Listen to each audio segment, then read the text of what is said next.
Listen to me, O coastlands, and hearken, you peoples from afar. The Lord called me from the womb, from the body of my mother, he named my name. What is his name? This is where they try to catch you. He made my mouth like a sharp sword. In the shadow of his hand, he hid me. He made me a polished arrow. In his quiver, he hid me away. And he said to me, you are my servant Israel, in whom I will be glorified. See, this is where they catch you. See, it's the nation. Ah, but pay attention. Okay. But I said, God's servant Israel, I have labored in vain. I've spent my strength for nothing in vanity. Yet surely my right is with the Lord, for my recompense is with my God. And now the Lord says, who formed me from the womb to be a servant, who? Servant Israel, to bring Jacob back to him, that Israel might be gathered to him. For I'm honored in the eyes of the Lord, and my God has become my strength. Wait, this servant Israel is going to gather Israel to God? That's two. Yeah. The individual whose name is Israel will then save the Israelites, but he's going to do more than that. He won't just save Israel. He says, God says to his servant Israel, it is too light a thing that you should be my servant to raise up the tribes of Jacob, restore the preserved of Israel. So you, my servant Israel, you're going to do more than save Israel.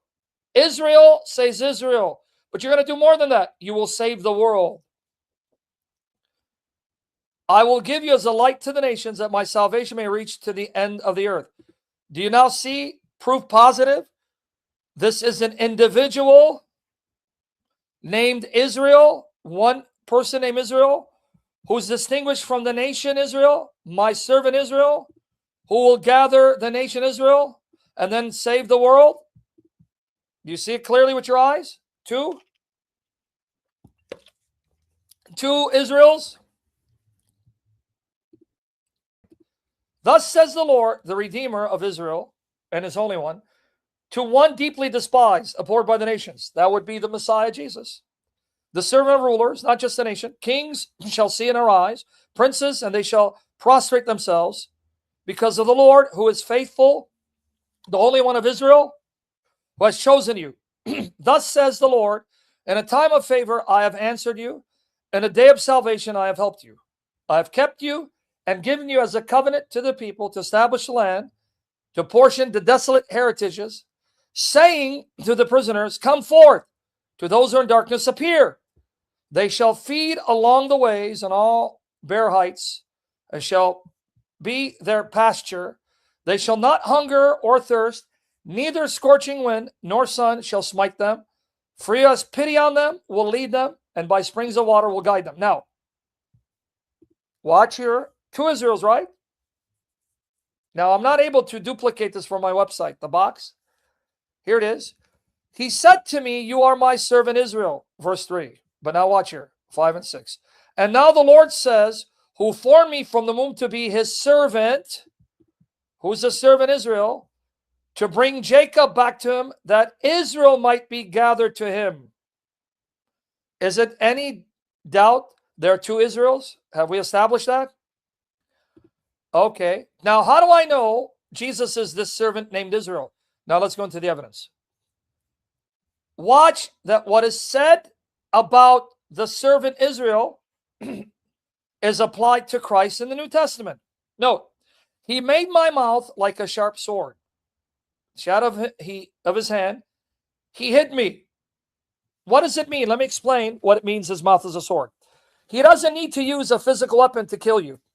Just by his words, just by his mouth, just by his command, he can strike you dead and kill you. You understand what it means?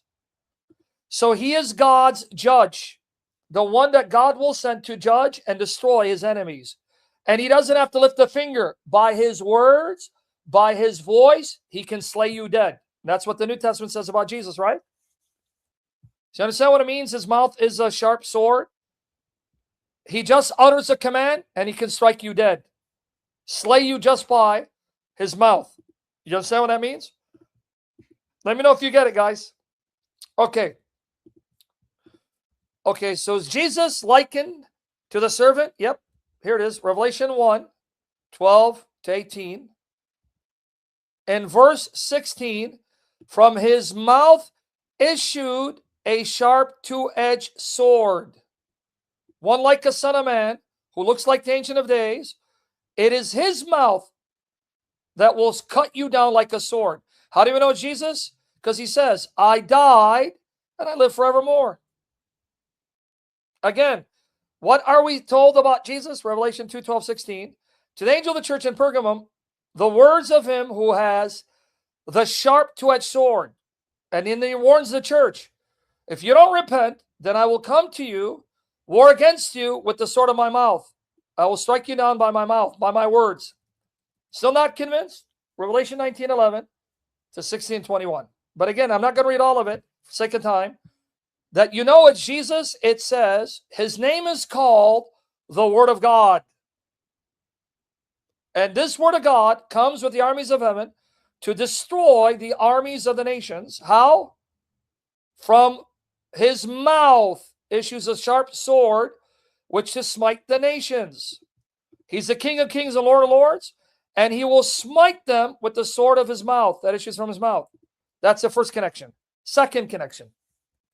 And now the Lord says to me, you'll find the fulfillment of Luke 2:30-32, but nonetheless, who formed me from the womb to be a servant, to bring Jacob back to him, that Israel might be gathered to him, for I am honored in the eyes of the Lord. Okay. And my God has become my strength. He says, it is too light a thing, pay attention to language, they should be my servant to raise up the tribes of Jacob, to restore the preserved of Israel. Okay. I will give you as a light to the nations. My salvation may reach the end of the earth.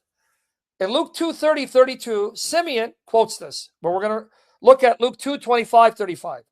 Because who revealed to Simeon who the Messiah would be? And who revealed to Simeon that he fulfills Isaiah 49? Here you go. Simeon, the Holy Spirit was upon him. It had been revealed to him by the Holy Spirit that he will not die until he see the Lord's Christ. And inspired by the Spirit, he was told, he's here. The child is here. He's in the temple. He ran up, he saw Mary, took the baby out of her hands. Okay? Now watch the language. Remember the language? A light of the nations. He will save Jacob and the ends of the earth. Watch the language. Lord, now lettest thou thy servant depart in peace, according to thy word, for mine eyes have seen thy salvation, that my salvation may reach the end of the earth. My salvation, the Messiah, God's salvation, which thou hast prepared in the presence of all peoples, a light for revelation to the Gentiles, and for the glory to thy people Israel. A light for revelation. Let me see. I will give you as a light to the nations. Clear? This is all about Jesus? Is there other connections? Yep, other connections. How about here? Thus says Yahweh, in an acceptable time I have answered you, and in a day of salvation I have helped you.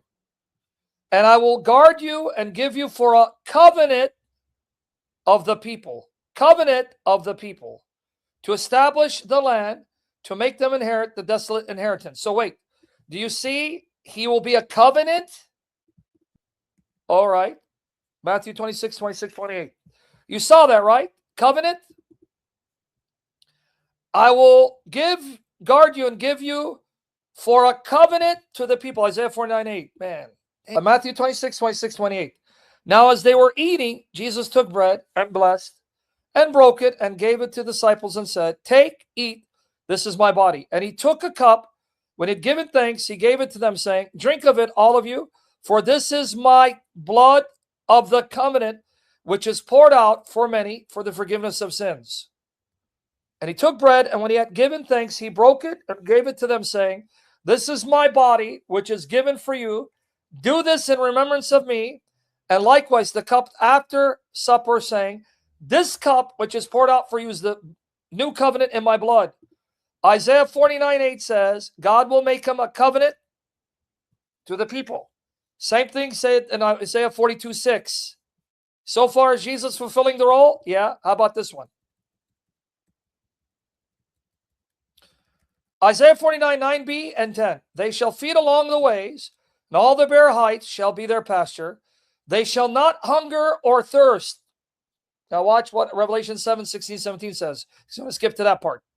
For he who has pity on them will lead them, and by springs of water will guide them. Okay, notice. He will guide them to springs of water. And they won't hunger and thirst, and the sun won't scorch them. Revelation 7, 16 and 17. They shall hunger no more, neither thirst any more. The sun shall not strike them, nor any scorching heat. Wow, that sounds familiar. Where did we read that? They shall not hunger or thirst, neither scorching wind nor sun will smite them. And he will then guide them to springs of water. All right, let's see. Who guides them? Who takes them to springs of water? For the Lamb in the midst of the throne will be their shepherd. He will guide them to springs of living water. No doubt about it, right? Jesus is Isaiah 49. Now we're going to see how typology works. You ready? Okay. Why did Israel spend 40 years in the desert as punishment?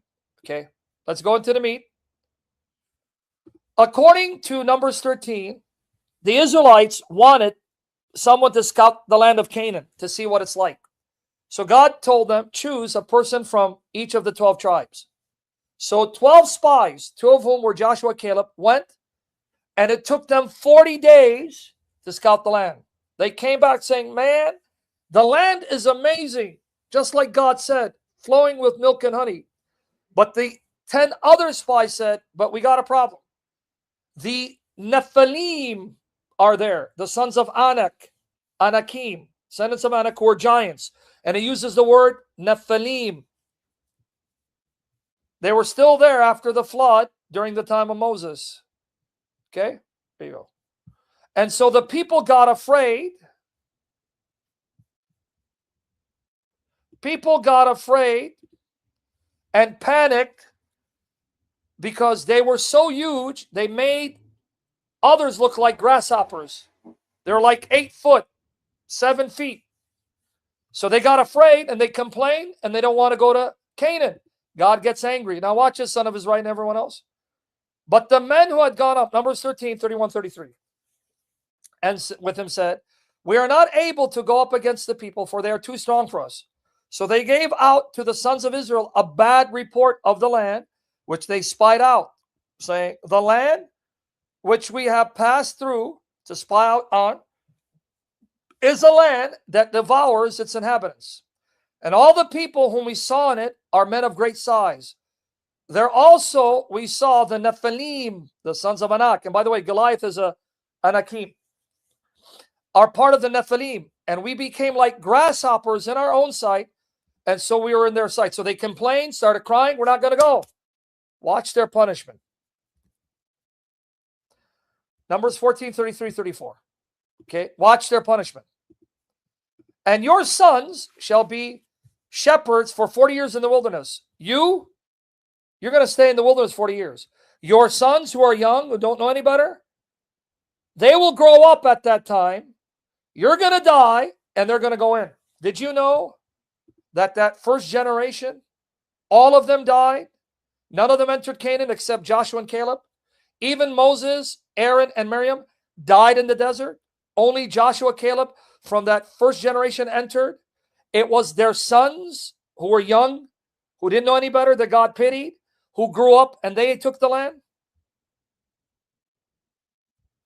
So how many years were they in the wilderness? 40 years. Why? And they will suffer for your unfaithfulness. So they suffer what you did because they're going to have to stay here for 40 years.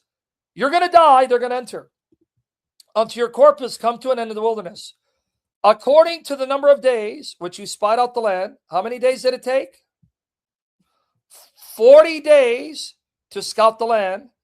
Your punishment is you're going to remain in the desert a year for each day it took. So it took them 40 days. You're staying 40 years. 40 days, for every day you shall bear your guilt a year, even 40 years, and you will know my opposition. Are you seeing it? A day equals a year. 40 days, 40 years. And it's not the only place where it says a day can equal a year. Here you go. Ezekiel 4:4-6. Now, as for you, talking to Ezekiel, lie down on your left side and lay the iniquity of the house of Israel on it. You shall bear their iniquity for the number of days that you lie on it. Now I have set a number of days for you corresponding to the years of their iniquity. So how many years have they sinned against God? 390 years. So you're going to stay on your side for 390 days.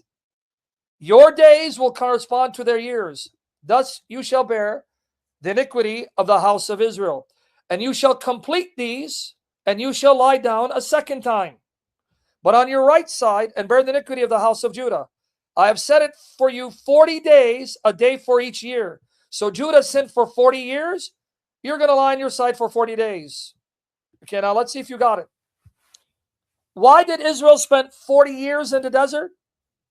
Punishment for being afraid, doubting God's ability to destroy the giants. So because they were afraid, their punishment would be for each day it took them to scout the land, they stay in Canaan. It took them 40 days, so they're going to stay 40 years. Now do you see why Jesus spent 40 days in the wilderness? Now do you see why? He's Israel. He's reliving the life of the nation, because where they failed, he succeeds. His 40 days are their 40 years. The light switch go on,